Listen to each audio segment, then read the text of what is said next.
Oke, baik. Di sini saya akan mempresentasikan proyek akhir saya di matkul data mining, yaitu sentimen analisis terhadap debat capres. Nah, di sini saya menggunakan data crawling ya dari Twitter ataupun X, sejumlah 500 tweet per calon, jadi total ada 1.500 tweet. Nah, kemudian kita ke bagian modeling ataupun analisisnya ya. Nah, pertama seperti biasa kita import dulu package-package yang dibutuhkan. Setelah itu kita read file yang saya sediakan yang sudah saya crawling terlebih dahulu dan saya simpan di sini ya, di drive. Nah, kemudian di sini saya menggunakan pertama data Pak Prabowo dulu. Nah, setelah diakses, kita ambil kolom-kolom yang hanya dibutuhkan, yaitu full text, yaitu content, ada username dan time created at. Nah, setelah itu kita drop duplicate konten. Nah, berikutnya kita clean up dulu. Kita hapus mention, kita hapus untuk membersihkan hashtag, membersihkan retweet, kemudian membersihkan URL, link, dan membersihkan ini karakter-karakter unik yang bukan alfabet dan numerik. Kemudian menghapus spasi yang berlebih. Nah, setelah cleaning kita lakukan pre-processing terhadap datasetnya, yaitu ada normalization, stop, removal, tokenization, dan stem. Nah, di normalization ini tugasnya adalah merubah singkatannya seperti YG menjadi yang, enggak menjadi tidak. Dan karena di sini kita menggunakan data dari Pak Prabowo, jadi kita harus menghapus nama-nama dari pasangan calon lain dari tweetnya ya.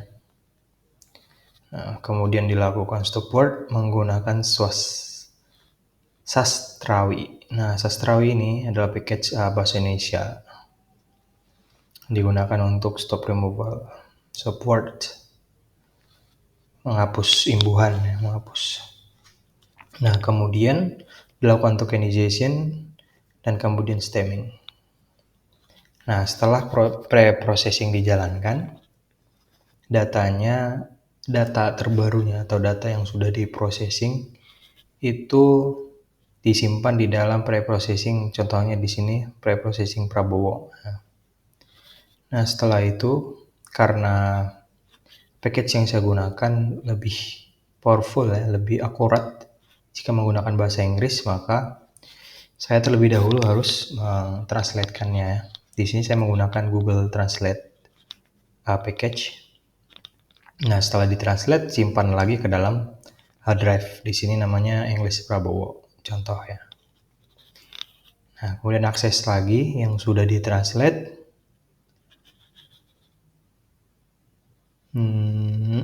Setelah itu kita lakukan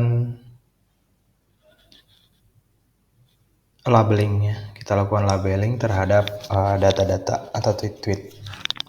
Nah, di sini pertama kita menggunakan text block. Di sini kita untuk menentukan berapa jumlah positif, netral, dan negatif dari dataset kita ya. Nah, di sini terlihat positif ada 242, netral 181, dan negatif 79. Kemudian kita mau input, kita masukkan labelingnya ke dalam dataset. Nah, kemudian di sini saya mau tunjukkan dulu data hasil daripada visualisasi analisis tadi. Ini nanti saya jelaskan pada demo saja. Kita move ke berikutnya. Nah, kan terlihat seperti ini hasil yang tadi. Setelah itu kita lakukan sentiment classification menggunakan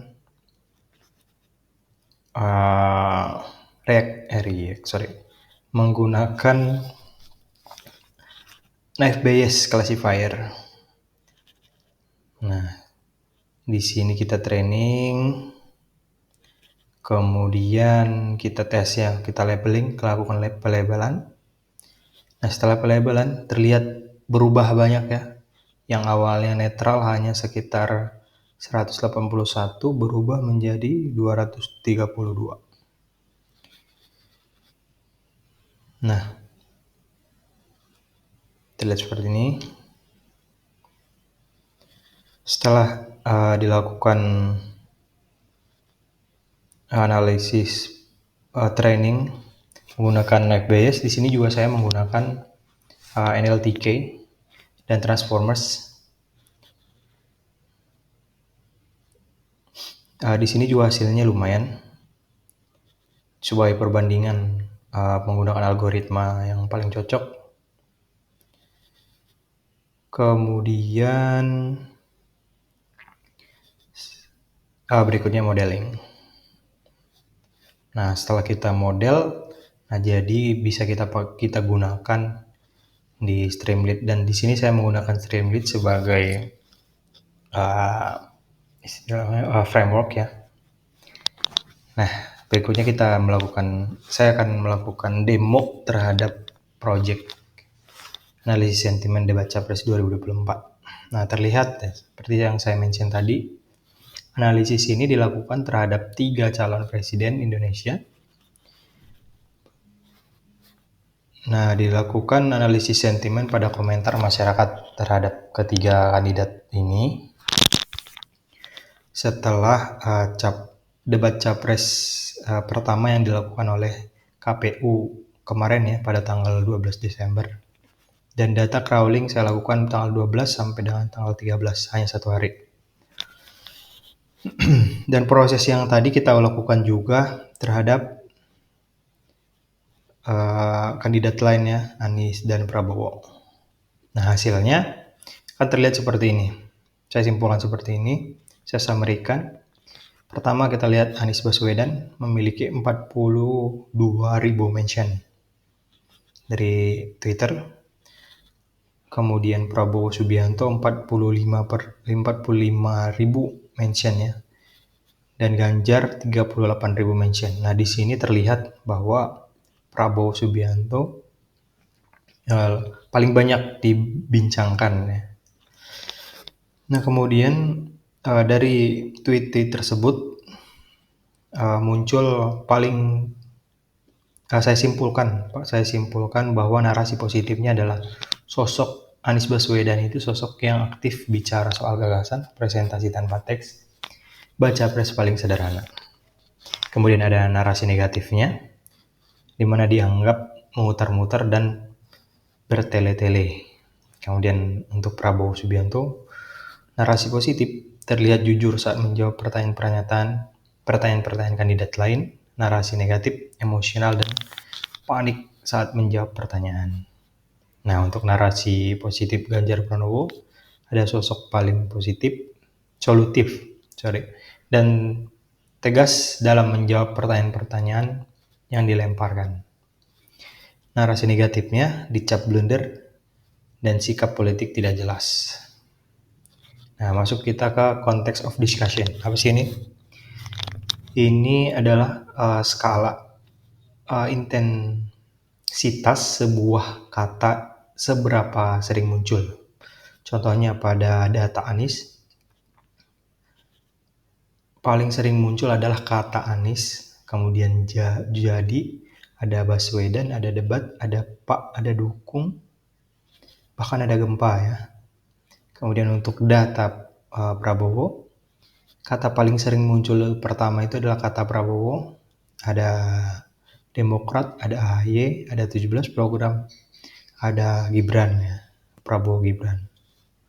Kemudian jika dilihat ke data Ganjar, paling sering muncul kata Ganjar, kata for presiden, GP, Ganjar Pranowo ini ya, Pranowo, keluarga.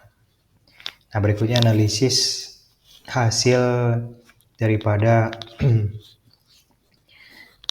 proses sentimen analis kita. Terbaca bahwa terlihat ya, paling banyak positifnya ada di Anies ada 345, disusul oleh Ganjar 313.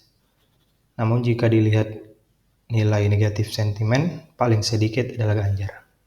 Nah, seperti ini ya hasil daripada analisis sentimen kita menggunakan Naive Bayes, text block, dan transformer. Kemudian mari kita tes untuk input komentar atau tweet-tweet baru. Nah, contohnya misal saya ketik ya, saya sangat suka dengan gaya bicara Anies.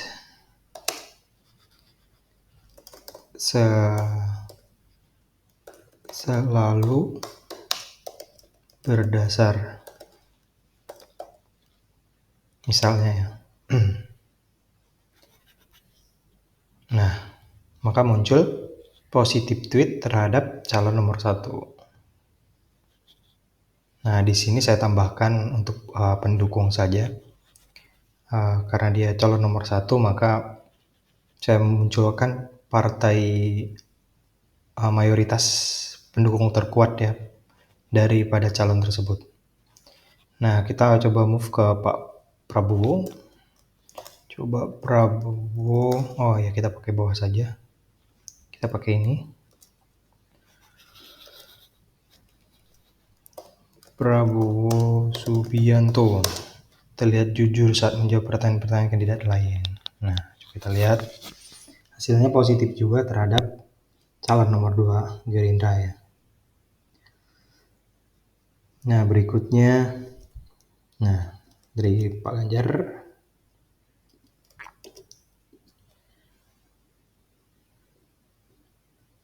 Positif juga, namun tidak muncul ini terhadap siapa karena kita tidak masukkan siapa yang kita komentarin. Misal Ganjar ya. Ganjar dan Mahfud misalnya.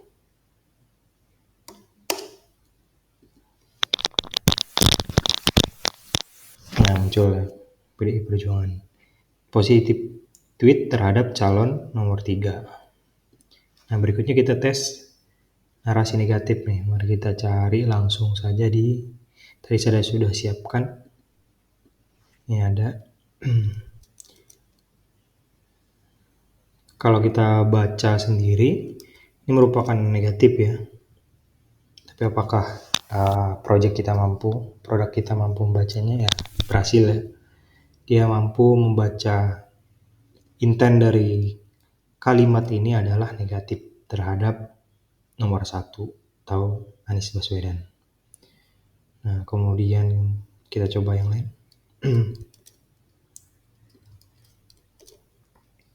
Emosional dan panik saat menjawab pertanyaan. Prabowo cenderung. Nah, negatif juga 99,5% skor negatif. Oke, kita coba Ganjar.